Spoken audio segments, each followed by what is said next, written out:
Hello, everybody. So, I am re recording this video because the first time I did record it, my dogs went crazy because we live in a small apartment and the hallway outside just echoes. So, anytime there's a dog, there's a kid, there's a person, whatever it is, the dogs kind of tend to freak out.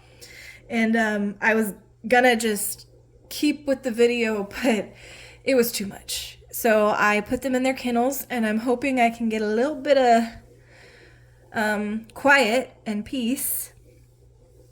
So we are on Job 14 today. I've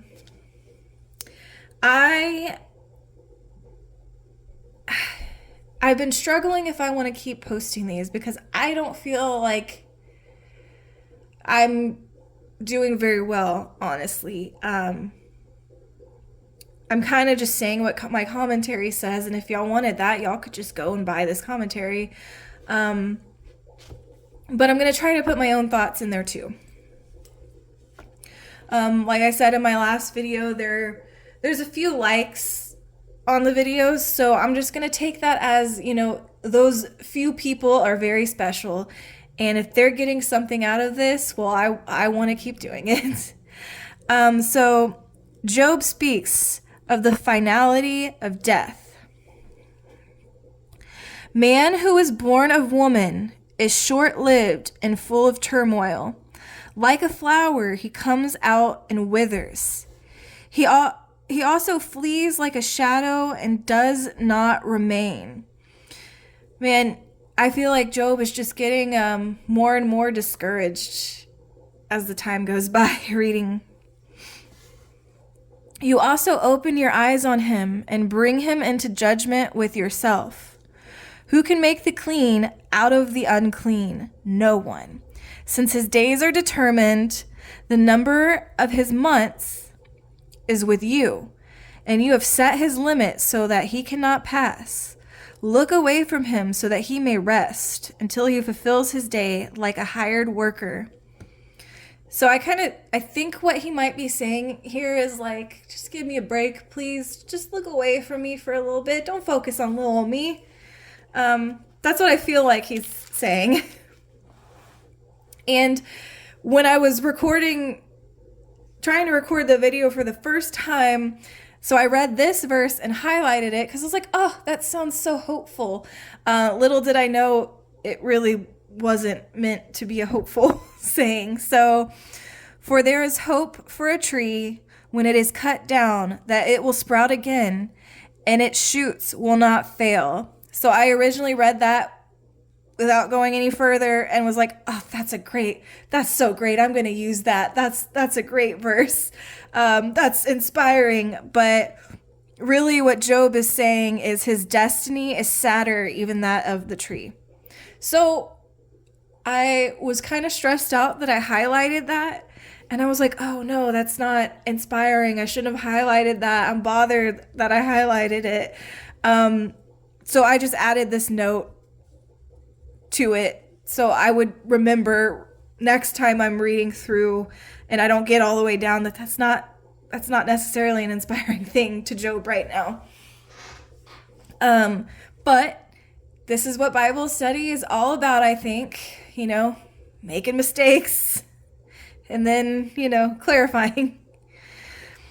Though its roots grow old in the ground and its stump dies in the dry soil, at the scent of water it will flourish and produce sprigs like a plant. But a man dies and lies prostrate.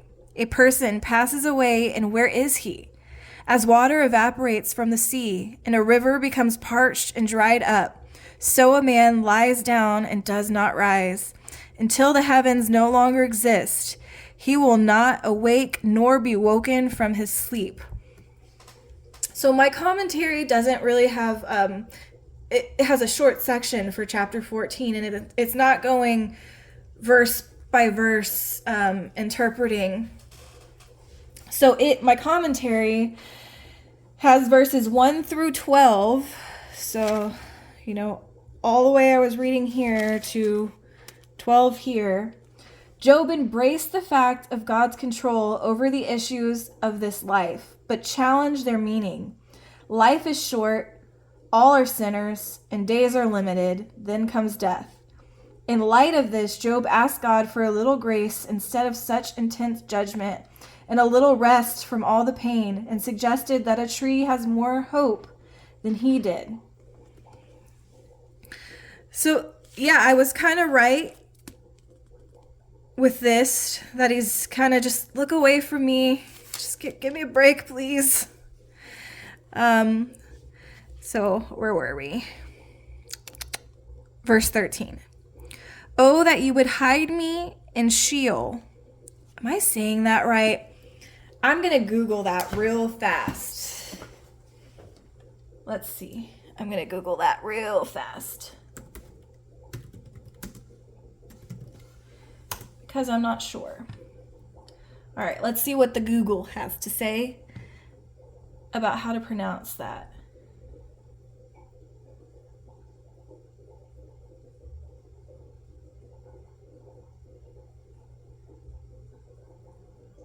Huh.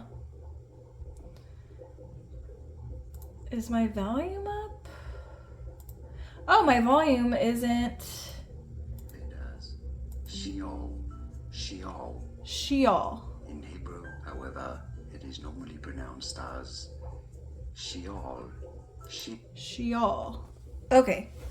Sorry about that. See, this is, if I focus on all these little mistakes that happen in my videos, I think I would be stopping and re-recording all the time. So I was just looking up the pronunciation of Sheol. Okay. Oh, that you would hide me in Sheol, that you would conceal me until your wrath returns to you, that you would set a limit for me and remember me. If a man dies, will he live again? All the days of my struggle I will wait. Until my relief comes, you will call, and I will answer you. You will long for the work of your hands. For now, you number my steps. You do not observe my sin. My wrongdoing is sealed up in a bag, and you cover over my guilt. So my commentary here is saying verses 13 through 17, and summing it up like this. Job asked to die and remain in the grave until God's anger was over, then be raised to life again when God called him back. If he were dead, God wouldn't be watching every step, counting every sin. It would all be hidden. Here was the hope of resurrection for those who trusted God. Job had hope that if he died, then he would live again. All right, let's continue. Sorry, I'm in quite a goofy mood right now, and I'm also kind of anxious because I did start recording, and then I had to stop, and then I had to start over, and then a few things happened that made me think, oh, this is going to be a bad video. See, this is where my anxiety and my social anxiety kick in like real high, but I'm going to keep going, and I apologize that this is kind of all over the place, but you're getting a firsthand experience on what it's like to be anxious. All right. But the falling mountain crumbles away, and the rock moves from its place. Water wears away stones. Its torrents wash away the dust of the earth. So you destroy a man's hope. You forever overpower him, and he departs. You change his appearance and send him away. His sons achieve honor, but he does not know it, or they become insignificant, and he does not perceive it. However, his body pains him, and his soul mourns for himself. So, what he's saying here kind of is death is inevitable. But we can turn to the commentary.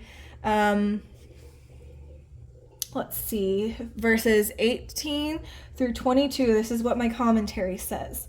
Job returned to his complaint before God and reverted to a hopeless mood, speaking about death as inevitable and causing separation. He was painfully sad to think of it. So here, this was chapter 14.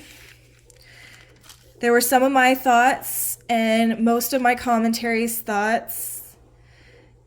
And you kind of got a little insight into all this anxiety I've been talking about because I've been pretty nervous throughout this video. I do appreciate you guys for watching. And if you enjoyed it, please let me know. I do want to show you the commentary I'm using again. So I'm using the MacArthur Bible commentary.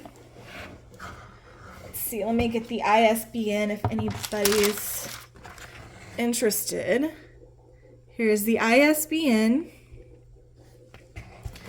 And if you want to kind of see how it's laid out. So this is what I was meaning by saying it wasn't going verse by verse. It was taking chunks of verses and giving commentary on them for chapter 14.